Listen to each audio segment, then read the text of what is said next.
ఈరోజే ఉత్పన్న ఏకాదశి. కార్తీక మాసంలో బహుళ పక్షుల్లో వచ్చే ఏకాదశిని ఉత్పన్న ఏకాదశి అని పిలుస్తారు. పైగా 4వ కార్తీక శనివారంతో కలిసి వచ్చింది. ఎంతో పవిత్రమైన విశేషమైన రోజు ఇది. ఈరోజు ఈ కథను విన్నా, చదివినా, చెప్పినా, వినిపించినా జన్మల పాపాలు తొలగి కోటి జన్మల పుణ్యం వస్తుంది, సకల శుభాలు కలుగుతాయి. మరి ఆ కథ ఏంటో ఇప్పుడు ఈ వీడియోలో తెలుసుకుందాం. ఒక ధనికుడు తన ఇంట్లో ప్రతిరోజు 1,00,000 మందికి చొప్పున 60,000 సంవత్సరాల పాటు అన్నదానం చేస్తే ఎంత పుణ్యం వస్తుందో, అలాగే వేదాంగ పారంగతుడైన బ్రాహ్మణ శ్రేష్ఠుడికి 1000 గోవులను దానం చేస్తే ఎంత ఫలితం వస్తుందో అంతకంటే 10 రెట్ల పుణ్యం ఈ కథను వినడం వల్ల లభిస్తుంది.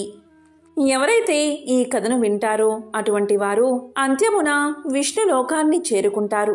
తెలిసి తెలియక చేసిన పాపాలు తొలగిపోతాయి, సకల శుభాలు కలుగుతాయి.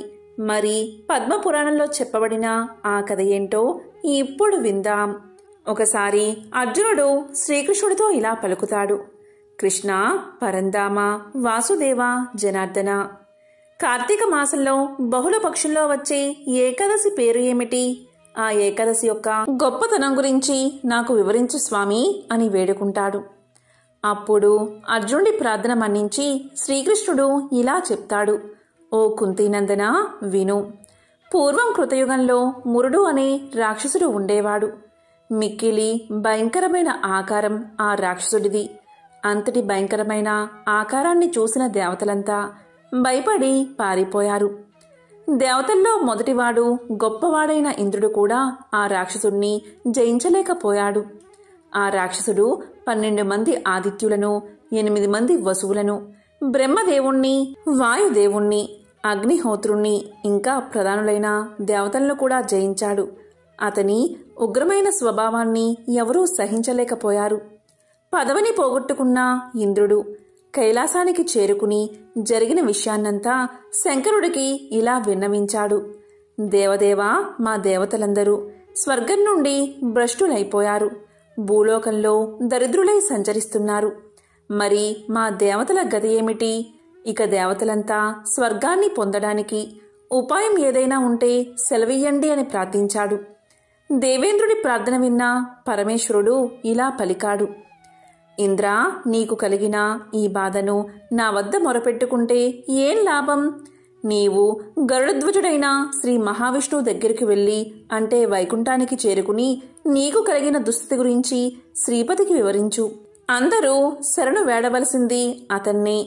జగత్తునంతటినీ పరిపాలించే జగన్నాథుడు ఆయనే అని శంకరుడు చెప్పగా, శంకరుడు ఇచ్చిన సలహా విని దేవతలకు ప్రభువైన ఇంద్రుడు మిక్కిలి సంతోషించి అందరినీ వెంటబెట్టుకుని, అంటే దేవతలందరినీ వెంటబెట్టుకుని జగన్నాథుని నిలయమైన వైకుంఠానికి చేరుకున్నాడు. అక్కడ ఉన్నవారిని శ్రీహరి గురించి ఇలా అడిగాడు. వారు ఇంద్రుడితో ఇలా చెప్పారు: భగవంతుడు పాలకడలిపై పవలించి ఉన్నాడు, ఇక్కడ లేరు అని సమాధానం చెప్పగా, అది విన్న ఇంద్రుడు దేవతలందరినీ తీసుకుని పాలకడలికి చేరుకున్నాడు. సముద్ర మధ్య భాగంలో ఆదిశేషుడిపై పవలించి ఉన్న భగవంతుణ్ణి చూసి చేతులు జోడించి వినయంగా నిలబడి ఇంద్రుడు ఇలా పలికాడు: ఓ కమలనైనా, నీకు నా నమస్కారం. దేవతలందరికీ నీవే దైవం. పూర్వం మధు అనే రాక్షసుడిని చంపి మమ్మల్ని రక్షించింది నీవే. ఈనాడు మురుడు అనే రాక్షసుడు స్వర్గాన్ని ఆక్రమించాడు, మమ్మల్ని తరిమేశాడు. ఈ సమయంలో నీవు నిద్రించడం న్యాయమేనా? ఒకసారి నీ విశాలమైన నేత్రాలతో మా వంక చూడు స్వామి, మా బాధలు నీకు అర్థమవుతాయి, తెలుస్తాయి. ఆ రాక్షసుడికి భయపడిన దేవతలంతా నాతో పాటు నీ దగ్గరకు వచ్చారు. అందరూ నిన్నే శరణు వేడుతున్నారు. ఈ ప్రపంచానికి కర్తవు నీవే, కర్మవు నీవే, కారణం నీవే. లోకంలోని సమస్త ప్రాణులకు నీవే తల్లివి, ఈ ప్రపంచానంతటికీ నీవే తండ్రివి. ఓ దేవా, దేవతలకు ఆపదలు సంభవించినప్పుడల్లా సహాయపడేది నీవే. ఈ భూమండలమంతా వ్యాపించి ఉన్నది నీవే. ఆకాశమంతా నీ స్వరూపమే. సమస్త ప్రపంచానికి ఉపకారం చేసేవాడివి నీవే. నీవే శివుడివి, నీవే బ్రహ్మస్వరూపుడివి. 3 లోకాలను పరిపాలించేది నీవే. నీవే సూర్యుడివి, నీవే చంద్రుడివి, నీవే అగ్నిదేవుడివి. నీవు లేని, నీవు కానిది ఈ 3 లోకాల్లో ఏదీ లేదు. స్వర్గాన్ని మురాసుడు ఆక్రమించాడు. మమ్మల్నందరినీ స్వర్గం నుంచి తరిమికొట్టాడు. దేవతలంతా భయభ్రాంతులై ఉన్నారు. కనుక మాకు అభయాన్ని ప్రసాదించు స్వామి. యోగులకు కూడా దారి చూపే మహాయోగివి నీవు. మమ్మల్నందరినీ అనుగ్రహించమని పదే పదే ప్రార్థిస్తున్నాను. ఈ దేవతలందరూ స్థానభ్రష్టులై వారి వారి పదవులను పోగొట్టుకుని బికారులై దిక్కులేని వారై భూమియందు తిరుగుతున్నారు అంటూ ఇంద్రుడు మహావిష్ణువును ప్రార్థించాడు. అప్పుడు శ్రీ మహావిష్ణువు ఇంద్రుడితో ఇలా పలికాడు. ఓ ఇంద్రదేవా, మీకు ఏ విధమైన భయమూ లేదు, ఉండదు. నీవు ప్రశాంతమైన మనసు కలవాడివి. నేను అడిగిన ప్రశ్నలకి సమాధానం చెప్పు. ఇంతకీ మీ దేవతలందరినీ జయించిన ఆ మహామాయావి అయిన దానవుడు ఎవరు? అతను ఎక్కడ ఉంటాడు? అతని పేరేమిటి? అతనికి ఎంత సైన్యం ఉంది? అతనికి ఆశ్రయము ఏమైనా ఉన్నదా? ఈ విషయాలన్నీ నీకు తెలిసినంతవరకు వివరంగా చెప్పు. నీవు చెప్పినవన్నీ విన్న తర్వాత ఏం చేయాలో ఆలోచిస్తాను, నిర్ణయిస్తాను అన్నాడు మహావిష్ణువు. అప్పుడు ఇంద్రుడు ఇలా పలికాడు. ఓ భగవంతుడా, దివ్య స్వరూపమైన దేవప్రభువు నీవు. ఎప్పుడూ నీ భక్తులను అనుగ్రహిస్తూనే ఉంటావు. అందులో ఎటువంటి సందేహమూ లేదు. పూర్వకాలంలో నాడీజంగుడు అనే మహారాక్షసుడు ఉండేవాడు. అతను బ్రహ్మవంశంలో పుట్టాడు. కాని అతని స్వభావం మాత్రం భయాన్ని కలిగించేదిగా ఉండేది. అది అందరికీ తెలుసు. అతను అదే పనిగా దేవతలను బాధించేవాడు. అతని కుమారుడే ఈ మురుడు అనే పేరుగల మహారాక్షసుడు. ఇతను చంద్రావతి అనే పేరుగల గొప్ప నగరాన్ని పాలిస్తూ ఉన్నాడు. ఈ మురాసురుడు మహాబల పరాక్రమశాలి, దుష్ట రాక్షసుడు. సమస్త ప్రపంచాన్ని జయించి దేవతలందరినీ స్వర్గం నుండి భ్రష్టుల్ని చేశాడు. స్వర్గాన్ని తన అధీనం చేసుకున్నాడు. అష్టదిక్పాలకులైన ఇంద్రుడు, అగ్ని, యముడు, వాయుదేవుడు, ఈశానుడు, సోముడు, నైరుతి, వరుణుడు వీరందరి బాధ్యతలను అతనే నిర్వహిస్తున్నాడు. అంతేకాదు సూర్యుని కూడా తొలగించాడు. తానే సూర్యుడై ప్రపంచాన్ని కూడా ప్రకాశింపచేస్తున్నాడు. అదేవిధంగా అతనే మేఘస్వరూపాన్ని ధరించి వర్షాలను కురిపిస్తున్నాడు. ఇంతటి శక్తి సంపన్నుడు దేవతలచే ఏ విధంగా జయించబడతాడు? కనుక ఆ మురాసురుణ్ణి నీవే సంహరించాలి, దేవతలకు జయాన్ని కలిగించాలి అని చెప్పగా అదంతా విన్న మహావిష్ణువు తన పరిపాలనలో అధికారులు తొలగించినందుకు మిక్కిలి కోపాన్ని తెచ్చుకున్నాడు. ఇలా పలికాడు. చూడు దేవేంద్ర, ఆ రాక్షసుడు ఎంతటి బలవంతుడైనా కాని అతన్ని తప్పకుండా నేను వధిస్తాను. మీ దేవతలందరూ మీ మీ ఆయుధాలతో సమరోత్సవాన్ని పొందండి. నాతో పాటుగా చంద్రావతి నగరానికి బయలుదేరండి అని ఆజ్ఞాపించాడు. శ్రీ మహావిష్ణువు యొక్క ఆజ్ఞ ప్రకారం ఆయనతో కలిసి ప్రయాణం సాగించారు దేవతలు. ఇక దేవతలందరూ దానవ నగరాన్ని ముట్టడించారు. ఇక మురాసురుడు హఠాత్తుగా వచ్చిన దేవతా సమూహాన్ని చూసి సింహంలా గర్జించాడు. దానవసేన నాయకులను రెచ్చగొడుతూ లెక్కబెట్టడానికి వీలు లేనంత వేల సంఖ్య సైన్య సమూహంతో దివ్యమైన ఆయుధాలను ధరించి దేవతా సైన్యాల్ని ఎదుర్కొన్నాడు. ఆ రాక్షస నాయకులు దేవతా సమూహాన్ని చితకబాదారు. ఆ మహాభయంకరమైన దేవదానవ సంగ్రామంలో దేవతలు రాక్షసుల దాటికి తట్టుకోలేక 10 దిక్కులకు యుద్ధరంగాన్ని వదిలిపెట్టి పారిపోతున్నారు. కాని శ్రీ మహావిష్ణువు ఒక్కడే నిలబడ్డాడు. అది చూశారు దానవులు. కలిసి ఒకసారిగా అనేకానేక ఆయుధాలతో మహావిష్ణువును చుట్టుముట్టారు. శ్రీహరి శంఖం, చక్రం, గద మొదలైన ఆయుధాలను ప్రయోగిస్తున్నాడు. తన దగ్గరకు పరిగెత్తుకుంటూ వస్తున్న రాక్షసుల శరీరాలను చీల్చడానికి తాచుపాము వంటి తీక్ష్ణమైన బాణాలను ప్రయోగించాడు. ఆ యుద్ధ రంగంలో వందల వేల మంది రాక్షసులు మరణించారు. మురుడు ఒక్కడే యుద్ధభూమిలో నిలబడి ఉన్నాడు. శ్రీహరితో మాటిమాటికి పోరు సాగించాడు.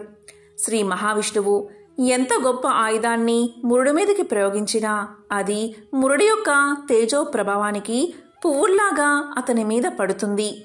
శ్రీ మహావిష్ణువు ఎన్ని శస్త్రాలను అస్త్రాలను ప్రయోగించినా ఫలితం లేకుండా పోయింది. దాంతో శ్రీ మహావిష్ణువు అతనితో బాహుయుద్ధానికి దిగాడు. ఆయుధంతో సమానమైన తన బాహుదండాలతో కోపంతో కూడినవాడై మురుడిని బాదుతున్నాడు. ఈ విధంగా మురుడితో జనార్దనుడు 1000 సంవత్సరాలు యుద్ధం చేశాడు. అయినా అతన్ని జయించలేకపోయాడు. భగవంతుడు పూర్తిగా అలసిపోయాడు. విశ్రాంతి తీసుకోవడం కోసం బదరికాశ్రమానికి చేరుకున్నాడు. అక్కడ హిమాలయ పర్వతాలలో హైమావతి అనే పేరుగల అందమైన గుహ ఒక్కటి ఉన్నది. మహాయోగేశ్వరుడైన జగన్నాథుడు పడుకోవడానికి ఆ గుహలోకి ప్రవేశించాడు. ఆ గుహ 12 యోజనాల పొడవు ఉన్నది. విశ్రాంతికి అనుకూలంగా ఉందని భావించాడు మహావిష్ణువు. ఆ గుహలో హాయిగా నిద్రపోయాడు. నిజంగానే విష్ణువు కూడా ఆ రాక్షసుడికి భయపడ్డాడు. ఆ గుహకు ఒక్కటే దారి ఉంది. నేను అనేక అవతారాల్లో చాలామంది రాక్షసులతో యుద్ధం చేశాను. అయినా వారందరినీ సునాయాసంగా సంహరించాను. ఇతనితో యుద్ధం చేసి నేను పూర్తిగా అలసిపోయాను. నేను యుద్ధరంగాన్ని విడిచిపెట్టి రావడం చూశాడు మురుడు. నా వెనకే వచ్చాడు. మురుడు గుహలోకి ప్రవేశించాడు. నిద్రపోతున్న నన్ను చూసి హృదయంలో ఇలా అనుకున్నాడు: యుద్ధ నీతి ప్రకారం నిద్రపోతున్న వారిని చంపకూడదు అనే నియమం ఉన్నది. కాని ఇతను నిద్రలేచిన దగ్గర నుంచి మళ్లీ రాక్షస సంహారం మొదలు పెడతాడు. అందుకని అటువంటి ఆపద రాక్షసులకు రాకుండా ఉండాలని మా శత్రువైన ఇతన్ని ఇప్పుడే సంహరించడమే తగిన పని అని నిర్ణయించుకున్నాడు. శత్రుశేషం ఉండకూడదని నిర్ణయించుకున్నాడు మురాసురుడు. దుర్మార్గుడైన ఆ రాక్షసుడు ఆలోచనని ముందుగానే తెలుసుకున్నాడు శ్రీ మహావిష్ణువు. ఆ సమయానికి తన శరీరంలో నుంచి మహా తేజోవంతురాలైన ఒక కన్యను ఆవిర్భవింపచేశాడు. ఆమె దివ్యమైన ఆయుధాలు ధరించింది. దానవ నాయకుడైన మురుణ్ణి జయించడానికి సిద్ధపడింది. ఆ రాక్షసుడు ఆమెను చూశాడు. తాను కూడా యుద్ధానికి సిద్ధపడ్డాడు. ఆ కన్యామణి మురుడితో ఇలా పలుకుతుంది: ఓరి దానవాదమా, నిద్రపోయే వారిని చంపడానికి సిద్ధపడుతున్నావు. నీకు అస్సలు సిగ్గులేదా? నీ పరాక్రమం ఇంతేనా? నీకు శక్తి ఉంటే నాతో యుద్ధానికి రా అని పిలిచింది. అతన్ని కవ్వించింది. మురుడు వెంటనే ఆమెతో యుద్ధానికి దిగాడు. ఇద్దరి మధ్య భయంకరమైన యుద్ధం జరిగింది. ఆ బాలిక యొక్క యుద్ధ నైపుణ్యాన్ని చూసిన మురుడు ఎంతో ఆశ్చర్యపోయాడు. ఈ కన్య ఎంతో సుకుమారంగా ఉన్నప్పటికీ ఈమెలో రౌద్రరసం ఉట్టి పడుతుంది. ఈమె ఎవరిచేత సృష్టించబడిందో ఏమో కాని ఈమె ప్రయోగించిన ఆయుధాలు పిడుగుద్దుల వలె నా మీద పడుతున్నాయి. ఈమె సాధారణమైన స్త్రీ కాదు. కనుక సావధానంగా యుద్ధం చేయాలని నిర్ణయించుకున్నాడు మురాసురుడు. ఆమెతో చాలా జాగ్రత్తగా యుద్ధం చేస్తున్నాడు. కాని ఆ మహాదేవి అతనితో అంతసేపు యుద్ధం చేయడానికి ఇష్టపడక త్వరగా అతని ఆయుధాలను ముక్కలు చేసింది. అతన్ని ఆయుధాలు లేనివాడిగా చేసింది. ఇదంతా ఒక్క క్షణంలోనే జరిగిపోయింది. అతని రథాన్ని కూడా విరిచి పారేసింది. రాక్షసుడు తన పరాక్రమాన్ని చూపించడానికి ఆమెతో బాహుయుద్ధం చేయడానికి సిద్ధపడ్డాడు. దీంతో ఆమె తన అరచేతితో అతని వక్షస్థలం మీద ఒక్క దెబ్బ కొట్టింది. వెంటనే మురాసురుడు నేల మీద పడిపోయాడు. ఆయన వెంటనే లేచి ఆమెను కొట్టడం కోసం ఆమె మీదకు పరిగెత్తుకుంటూ వచ్చాడు. ఈ విధంగా పరిగెత్తుకుంటూ వస్తున్న ఆ మహారాక్షసుడి శిరస్సును ఆ కన్య క్షణకాలంలో భూమి మీద పడేటట్లు నరికి వేసింది. తలతెగిన మురాసురుడు యమపురికి వెళ్ళిపోయాడు. ఆ దానవుడు మరణించగా మిగిలిన రాక్షసులు భయంతో బాధపడుతూ దీనంగా పాతాళలోకం చేరుకున్నారు. ఇలాంటి గందరగోళానికి శ్రీహరి నిద్రలేచాడు. తన ఎదురుగా మరణించి ఉన్న మురాసురుణ్ణి చూశాడు. ప్రపంచమంతటికీ ప్రభువైన శ్రీహరికి చేతులు జోడించి వినయంగా నమస్కారం చేస్తూ తన ఎదుట నిలబడిన కన్యామణ్ణి చూసి ఆశ్చర్యంతో కళ్ళు పెద్దవి చేస్తూ ఆమెతో ఇలా పలికాడు: దుష్టబుద్ధి అయిన ఆ రాక్షసుడు యుద్ధంలో ఎవరిచేత చంపబడ్డాడు? దేవతలు, ఇంద్రుడు, గంధర్వులు, నాగలోక వాసులు, అష్టదిక్పాలకులు అందరూ కూడా ఆ రాక్షసుడి చేతిలో పరాజితులు అయ్యారు. మరి ఇతన్ని ఎవరు చంపారు? వారందరి మాట ఎందుకు? నేను కూడా ఆ రాక్షసుడితో యుద్ధం చేశాను. ఇక చేసి అలసిపోయి ఇక చెయ్యలేక ఈ రహస్య గుహలోకి ప్రవేశించాను. ఇక్కడే నిద్రపోయాను. ఒక విధంగా ఆలోచిస్తే అతను నన్ను కూడా జయించినట్లే కదా. యుద్ధరంగం నుండి పారిపోయి వచ్చిన నన్ను ఎవరో దయతలచి రక్షించారు, అతన్ని సంహరించారు అని పలికాడు శ్రీహరి. అప్పుడు ఆ స్త్రీ ఇలా పలుకుతుంది, ప్రభు, నేను మీ శక్తి విశేషాన్ని, నన్ను చూసి సమస్త శత్రువులు భయపడతారు. నేను మీ అంశచేతనే పుట్టాను. దుర్మార్గుడైన ఆ రాక్షసుడు నిద్రిస్తున్న మిమ్మల్ని చంపడానికి ప్రయత్నించాడు. అతని ఆలోచన పసిగట్టి వెంటనే యుద్ధం చేసి నేను అతన్ని చంపాను. అతని మరణం వల్ల దేవతలందరూ భయాన్ని వీడారు. ఇకపై 3 లోకాల్లోనూ శాంతి, సౌఖ్యం నెలకొంటాయి. సర్వమును హరించేది మీరే. నేను కేవలం నిమిత్తాన్ని మాత్రమే. సమస్త లోకాల్లోనే ప్రాణికోటి భయాన్ని కలిగించే ఆ రాక్షసుణ్ణి 3 లోకాల్ని రక్షించడం కోసం మీ మహాశక్తి అయినా నేనే చంపాను. ఈ విధంగా చచ్చిన దానవుణ్ణి చూసి మీరు ఆశ్చర్యపోవడం చూస్తే నాకు చాలా వింతగా ఉంది. ఇదంతా మీలీలే కదా ప్రభు, నన్ను అనుగ్రహించి చెప్పండి అని కోరింది. అప్పుడు శ్రీ మహావిష్ణువు ఆ కన్యతో ఇలా పలికాడు, దుష్టుడైన ఆ రాక్షసుణ్ణి చంపడం వల్ల నీకు పాపమేమీ అంటదు. నీవు చేయవలసిన పనిని నిర్వర్తించావు.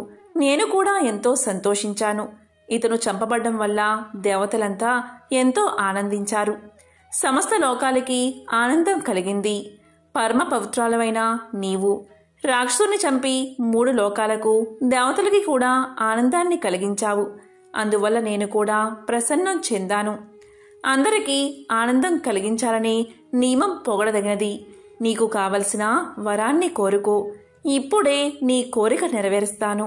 ఆలస్యం చేయకు. ఎటువంటి సందేహం పెట్టుకోకుండా వరం కోరుకోమన్నాడు శ్రీహరి. శ్రీహరి యొక్క ప్రసన్నమైన మాటలకు ఆ కన్యకామణి సంతోషంతో ఇలా పలికింది, ఓ శ్రీహరి, నేను ఈ రాక్షసుణ్ణి చంపడం వల్ల ప్రసన్నుడివి అయినావు కదా. నేను పుట్టిన ఈ రోజున ఎవరు ఉపవాసాన్ని ఆచరిస్తారు? అలాంటి వారు మహాపాపాల నుండి సైతం తరించేటట్లుగా వరాన్ని ప్రసాదించు. ఈరోజు పూర్తిగా ఉపవాసం ఉన్నవారికి ఎటువంటి ఫలితం ఉంటుందో దానిలో సగం, నక్తవ్రతం ఆచరించిన వారికి నక్తవ్రతంలో సగభాగం, ఏకభుక్తం చేసిన వారికి కలిగేటట్లుగా అనుగ్రహించు. ఇదే నేను నిన్ను కోరుకునే వరము. దేన్ని నాయందు అనుగ్రహించి ప్రసాదించు అని ప్రార్థించింది. నేను పుట్టిన ఈ రోజు భక్తి శ్రద్ధలతో జితేంద్రులై ఉపవాసం ఆచరించేవారు విష్ణులోకాన్ని, వైకుంఠాన్ని పొంది 100 కోట్ల కల్పాల వరకు అనేక దివ్య భోగాలు అనుభవించేటట్లుగా వరాన్ని అనుగ్రహించమని కోరింది. ఉపవాస వ్రతం కాని, నక్త వ్రతం కాని, ఏకభుక్తం కాని చేసే మానవుడికి ధర్మం అభివృద్ధి చెందేటట్లుగా, ధనధాన్యాలు కలిగేటట్లుగా వరాన్ని అనుగ్రహించమని కోరింది. ఇక నాకు వేరే కోరికలు లేవు కనుక ప్రజల కొరకై కోరిన ఈ కోరికలను నెరవేర్చమని మనవి చేసుకున్నది కన్య. ఆమె మాటలకు శ్రీ మహావిష్ణువు ఎంతో సంతోషించి, ఓ కళ్యాణి, నీ సంకల్పం, వరం కూడా శుభప్రదమైనవే. నీవు కోరినట్లుగా తప్పకుండా జరుగుతుంది. నాయందు నీయందు భక్తిభావం కల మానవులు 3 లోకాల్లోనూ గొప్ప కీర్తి ప్రతిష్టలను పొందుతారు. అంత్యకాలంలో వైకుంఠంలో నా సన్నిధికి చేరుకుంటారు. నా మహాశక్తి స్వరూపిణివైన నీవు పుట్టినందువల్ల నీ పేరు కూడా లోకంలో ఉత్పన్న ఏకాదశి అనే పేరుతో ప్రసిద్ధి పొందుతుంది. ఎవరైతే ఈ ఏకాదశి వ్రతాన్ని ఆచరిస్తారో వారికి 1,000,000 జన్మల మహాపుణ్యం కలుగుతుంది. చివరకు వైకుంఠాన్ని చేరుకుంటారు.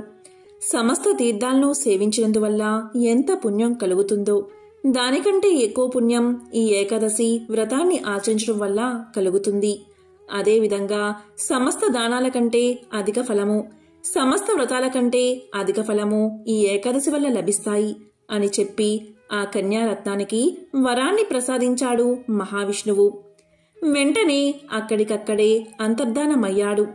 శ్రీ మహావిష్ణువు మాటలకు ఏకాదశి దేవత మిక్కిలి సంతోషించింది. ఈ ఏకాదశి వ్రతాన్ని ఆచరించిన వారికి గల శత్రువులను నేనే స్వయంగా సంహరిస్తాను. వారికి ఉత్తమ గతులు కలుగుతాయి, మోక్షం కూడా కలుగుతుందని శ్రీకృష్ణుడు అర్జునుడికి తెలియచేశాడు. కాబట్టి అర్జున, ఈ ఏకాదశి నిత్యమైనది, సమస్త పాపాలను హరిస్తుంది. ఈ ఏకాదశి ఒక్కటే మహాపుణ్యాన్ని ప్రసాదిస్తుంది, సమస్త దోషాలను తొలగిస్తుంది. ఎవరైతే ఈ ఉత్పన్న ఏకాదశి వ్రత మహత్యాన్ని వింటారో లేక చదువుతారో వారికి సకల శుభాలు కలుగుతాయని అర్జునుడికి శ్రీకృష్ణ పరమాత్మ తెలియచేశాడు. కాబట్టి ఈ కథను విన్నా, చెప్పినా, చదివినా, వినిపించినా అశ్వమేధ యాగం చేసిన మహాపుణ్యం లభిస్తుంది. ఇక మీ ఇంట్లో అన్ని శుభాలే కలుగుతాయి. ఈ సందర్భంగా మహావిష్ణువుకు సంబంధించిన ఒక విశేషమైన కథను ఇప్పుడు విందాం. ప్రపంచంలోని గొప్ప ఋషీశ్వరుల్లో ఒకరన్న అహంకారానికి లోనైన నారద మునీంద్రులు తన గర్వంతో చివరికి ఎటువంటి గుణపాఠాలను ఎదుర్కొన్నాడో ఇప్పుడు చూద్దాం. నారద మునీంద్రులు నిరంతరం విష్ణుమూర్తిని తాను రచించి గానం చేసిన పాటలతో స్తుతిస్తూ నారాయణ మంత్రాన్ని ప్రపంచవ్యాప్తంగా విస్తరించేందుకు ఉపయోగించేవాడు. ఒకనాడు చింతిస్తూ ఉన్న ఒక వ్యక్తిని గమనించాడు నారదుడు. క్రమంగా అతని వద్దకు చేరుకుని అతని చింతకు ఆందోళనకు గల కారణాల గురించి వాకబు చేయడం ప్రారంభించాడు. అప్పుడు ఆ ధనవంతుడు ఇలా చెప్పాడు. తాను ఎంత గొప్ప ధనవంతుడినైనా ఆ ధనాన్ని ఉపయోగించుకోవడానికి తనకంటూ వారసుడు లేడని అతని చింతనగా తెలియచేశాడు. అదేవిధంగా తనకు పుత్రుణ్ణి ప్రసాదించమని కంటినిండా ఆశను కలిగి నారద మునీంద్రుల వారిని ప్రార్థించాడు. అప్పుడు నారదుల వారు ఇలా పలికారు. ఓ వర్తకుడా, నాకు వరాలను నేరుగా ఇచ్చే శక్తి లేదు. నేను ఎటువంటి వరాలను ఇవ్వాలి అనుకున్నా అది విష్ణుమూర్తి ద్వారానే ఇవ్వగలను. నేను ఈ విషయాన్ని స్వామివారితో సంప్రదించి నీకు మంచి జరిగేలా చూస్తాను అని తెలియజేశాడు నారదుడు. కానీ ఒక రకంగా ఇది సాధ్యమయ్యే పనేనా అనే సంశయం నారదుడిలో ఉంది. ఇక నారద మునీంద్రులు తన మనసులో ఉన్న ఆ వర్తకుని సందేశంతో విష్ణు భగవానుణ్ణి చేరుకున్నాడు. ఆ సమయంలో విష్ణు భగవానుడు తన నివాస స్థానమైన వైకుంఠంలో ధ్యానంలో కూర్చుని ఉన్నాడు. నారాయణ నారాయణ అని విన్న వెంటనే వచ్చింది నారద మునీంద్రుల వారిని వెంటనే అర్థం చేసుకున్నాడు మహావిష్ణువు. వెంటనే నారద మునీంద్రులు ఒక భక్తుడికి తమరి ఆశీర్వాదం కావాలని విష్ణువుని కోరుకున్నాడు. ఆ మాటలు విన్న విష్ణు భగవానుడు కళ్ళు తెరిచి ఎవరికి ఆశీర్వాదం కావాలి, ఎందుకని ఇవ్వాలి అని అడిగాడు. దానికి నారదుడు ఇలా సమాధానం చెప్పాడు. ధనవంతుడైన ఒక వర్తకుడి సమస్యను మొత్తం తెలియచేశాడు. క్రమంగా అతనికి పుత్ర సంతాన యోగ్యం కలిగించమని వేడుకున్నాడు. కాని అందుకు విష్ణు భగవానుడు ఇలా పలికాడు. నారద, ఆ వర్తకుడికి తండ్రయ్యే యోగ్యత లేదు. విధివ్రతను అనుసరించి విధానాలు ఉండాలి కానీ వాటిని మార్చే ప్రయత్నం అస్సలు చేయకూడదని తెలియచేశాడు. అలాగే నారద, ఇలాంటి మార్పులు చేయడం ప్రకృతి విరుద్ధమని తేల్చి చెప్పాడు విష్ణువు. క్రమంగా విష్ణుమూర్తి నిర్ణయాన్ని గౌరవించి వర్తకుని పట్ల జాలితో అక్కడి నుండి వెళ్ళిపోయాడు నారదుడు. కొన్నేళ్లు గడిచిన తర్వాత నారద మునీంద్రుల వారికి ఒకసారి ఆ ధనిక వర్తకుణ్ణి సందర్శించాలి అనిపించింది. క్రమంగా అనుకున్నదే తడవుగా వర్తకుని ఇంటికి వెళ్ళాడు. అయితే ఆ వర్తకుడు నలుగురు కుమారులతో ఆడుకుంటూ ఉండడం చూసి నారదుడు ఆశ్చర్యపోయాడు. వెంటనే వర్తకుణ్ణి ఆ నలుగురు బాలురు ఎవరు అని అడిగాడు. దానికి వర్తకుడు సంతోషంగా ఇలా సమాధానం చెప్పాడు. ప్రభూ, నాకు మీ కారణంగా పుణ్యం వరించింది. ఈ రోజున మీ ఆశీర్వాదం కారణంగా నలుగురు కొడుకులు కలిగారు అని బదులు చెప్పాడు. అయోమయానికి గురైన నారదముని తక్షణమే ఆ ప్రదేశాన్ని వదిలి విష్ణుమూర్తి యొక్క నివాస స్థలమైన వైకుంఠాన్ని చేరుకున్నాడు. నారాయణ నారాయణ, ఓ వైకుంఠనాథ, అతని విధిరాతను మరలా రాయడం జరగని పని అని చెప్పిన మీరు ఇదంతా ఎలా చేయగలిగారు అని అడిగాడు. దానికి విష్ణుమూర్తి నవ్వి ఇలా పలికాడు. అప్పుడప్పుడు నా భక్తుల భక్తిని పరీక్షించే సమయం వస్తుంది. ఆయా సందర్భాలలో వారి భక్తిలోని నిబద్ధత కూడా వారికి సహకారం అందించగలదు. ఒకసారి ఒక దివ్య ఋషి నన్ను చూడ్డానికి వైకుంఠానికి వచ్చారు. అప్పుడు నేను నా కడుపులో నొప్పితో బాధపడుతున్నాను. నన్ను అలా చూసిన ఆ ఋషి, మీ నొప్పి తీర్చేందుకు నేను మీకు ఎలా సహాయం చేయగలను అని అడిగాడు. అప్పుడు నేను ఇలా చెప్పాను. భూమి మీద ఒక మానవుడి గుండె రక్తాన్ని పొందగలిగితే ఈ నొప్పి తగ్గుతుంది అని. అంతేకాదు, ఇలా కూడా చెప్పాను. ఋషీశ్వరులు మానవుల కిందకు రారు, వారు దైవంతో సమానం. అతని రక్తం ఏమాత్రం ఉపయోగపడదు. కావున కేవలం భూమి మీద ఉన్న మానవుడి రక్తమే నా సమస్యకు పరిష్కారమని తేల్చి చెప్పాను. క్రమంగా మానవ రక్తాన్ని సాధించడంలో ఆ ఋషీశ్వరుడు ప్రపంచవ్యాప్తంగా తిరగడం ప్రారంభించాడు. దేవుడికి మీ రక్తం అవసరమని, అతని కడుపులోని బాధను తీర్చేందుకు మీ సహకారం అవసరమని ప్రతి ఒక్కరికి చెప్పాడు. కానీ దీని పట్ల ప్రజలు విశ్వాసాన్ని చూపలేదు. క్రమంగా ఆ ఋషి మీరు నాకు చెప్పిన అదే వర్తకుడి దగ్గరకు చేరుకున్నారు. వర్తకుడు కేవలం తనను దైవఋషి అని మాత్రమే గుర్తించకుండా అతన్ని నమ్మాడు కూడా. కత్తితో తన ఛాతిని పొడుచుకుని అతను కోరుకున్న విధంగా 4 చుక్కల రక్తాన్ని అందించాడు. అతని ధైర్య సాహసాలకు, నాపై ఉన్న ప్రేమ, భక్తి మరియు విజ్ఞానానికి మెచ్చిన నేను ఆ వర్తకుణ్ణి ఆశీర్వదించాను. క్రమంగా ఇప్పుడు అతనికి సంతాన యోగ్యం కలిగిందని తెలియజేశాడు మహావిష్ణువు. క్రమంగా నారదముని విష్ణుమూర్తి అందరినీ ఒక కంట గమనిస్తూనే ఉంటాడని, మరియు ఆయా వ్యక్తుల పాపపుణ్య ఫలాలను, భక్తి ప్రపత్తులను, నిబద్ధతను ఉద్దేశించి వారి కోరికల సాధ్య అసాధ్యాలు ఉంటాయని గ్రహించాడు. మనిషి తన కష్టం తాను చేసినప్పుడే దేవుడి ఆశీర్వాదాలను కోరుకునేందుకు కూడా అర్హత సాధించగలడు. ప్రయత్నశూన్యంగా దేవుణ్ణి ప్రార్థించి వరాలను ఆశించడం మూర్ఖత్వమే అవుతుంది. నలుగురితో మంచిగా ఉంటూ సద్గుణ సంపన్నుడై నలుగురికి ఆదర్శప్రాయంగా మెలిగే ఎటువంటి వ్యక్తి అయినా దేవుని కనుసన్నల్లోనే ఉంటారని ఈ కథ ద్వారా అర్థమవుతుంది. బ్రహ్మ మానస పుత్రుడైన నారద మహర్షి నిరంతరం హరినామ సంకీర్తన చేస్తూ త్రిలోక సంచారం చేసేవాడు. విష్ణు భక్తుల్లో అగ్రగణ్యుడిగా ముల్లోకాల్లో అందరూ ఆయన్ని గౌరవించేవారు. దాంతో లోకంలో తనను మించిన విష్ణు భక్తుడు ఎవరూ లేరనే గర్వం మొదలైంది నారదుడిలో. అయితే ఆ మాటను సాక్షాత్తు విష్ణువు నోటనే చెప్పించాలి అనుకున్నాడు నారదుడు. అనుకున్నదే తడవుగా వైకుంఠానికి చేరుకున్నాడు. శేషతల్పంపై విశ్రాంతి తీసుకుంటున్న విష్ణువును దర్శించుకుని యథాప్రకారం హరినామ సంకీర్తనం ప్రారంభించాడు నారదుడు. మహావిష్ణువు మహదానందంగా నారదుడి సంకీర్తనను అరమోడ్పు కన్నులతో పరవశుడై ఆస్వాదించాడు. సంకీర్తన తర్వాత నారదుణ్ణి కుశల ప్రశ్నలు వేశాడు. కుశల ప్రశ్నలు పూర్తయ్యాక నారదుడు తన మనసులోని మాటను బయటపెట్టాడు. దేవా, నాదో చిన్న సందేహం, మీరే దాన్ని తీర్చాలి అంటూ వినయంగా అర్థించాడు. ఏమా సందేహం, సంకోచించకుండా అడుగు అన్నాడు విష్ణువు చిరునవ్వులు చిందిస్తూ. ముల్లోకాల్లో మిమ్మల్ని కొలిచే భక్తులలో ఎవరు అగ్రగణ్యుల్లో మీ నోటని తెలుసుకోవాలి అనుకుంటున్నాను దేవా అన్నాడు నారదుడు. దానికి మహావిష్ణువు, ఇదేమంత పెద్ద సందేహం, అదిగో భూలోకంలో అటు చూడు, అక్కడ కనిపిస్తున్న పొలంలో పనిచేసుకుంటున్నాడో రైతు అన్నాడు విష్ణువు. చూశాను ప్రభు అన్నాడు నారదుడు. అందరికంటే అతడే నా భక్తుల్లో అగ్రగణ్యుడు అన్నాడు విష్ణువు. హతాశుడయ్యాడు నారదుడు. తన పేరే చెబుతాడు అనుకుంటే ఎక్కడో మారుమూల గ్రామంలో పొలాన్ని సాగు చేసుకునే రైతు రోజుకి 4-5 సార్లు కంటే నారాయణ్ణి తలుచుకోని సామాన్యుడు తన భక్తుల్లో అగ్రగణ్యుడని చెప్పడానికి మహావిష్ణువుకి మనసెలా వచ్చింది అని మదనపడసాగాడు నారదుడు. నారదుడి అంతర్మదనాన్ని గ్రహించిన విష్ణువు, నారదా, నువ్వే అతడి వద్దకు వెళ్ళు, అతడి భక్తి ఏపాటిదో నీకే తెలుస్తుంది అన్నాడు. ఇదేదో తేల్చుకోవాలి అనుకున్నాడు నారదుడు. సరే అంటూ భూలోకానికి చేరుకున్నాడు. నేరుగా ఆ రైతు ముందు ప్రత్యక్షమయ్యాడు. తన ఎదుట సాక్షాత్తు నారద మహర్షి ప్రత్యక్షం కావడంతో ఆ రైతు పరమానంద భరితుడయ్యాడు. అయ్యా, మహావిష్ణువు ఎలా ఉన్నారు?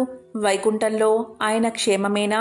అభాగ్యుణ్ణి, ఎప్పుడో తప్ప ఆయన్ని తలుచుకునే తీరికే ఉండదు నాకు. మీ దర్శనంతో సాక్షాత్తు విష్ణువుని చూసినంత ఆనందం కలుగుతుంది అంటూ నారదుడికి అతిథి మర్యాదలు చేశాడు. నారదుడు తిరిగి బయలుదేరే ముందు, అయ్యా, చిన్న కోరిక అన్నాడు ఆ రైతు.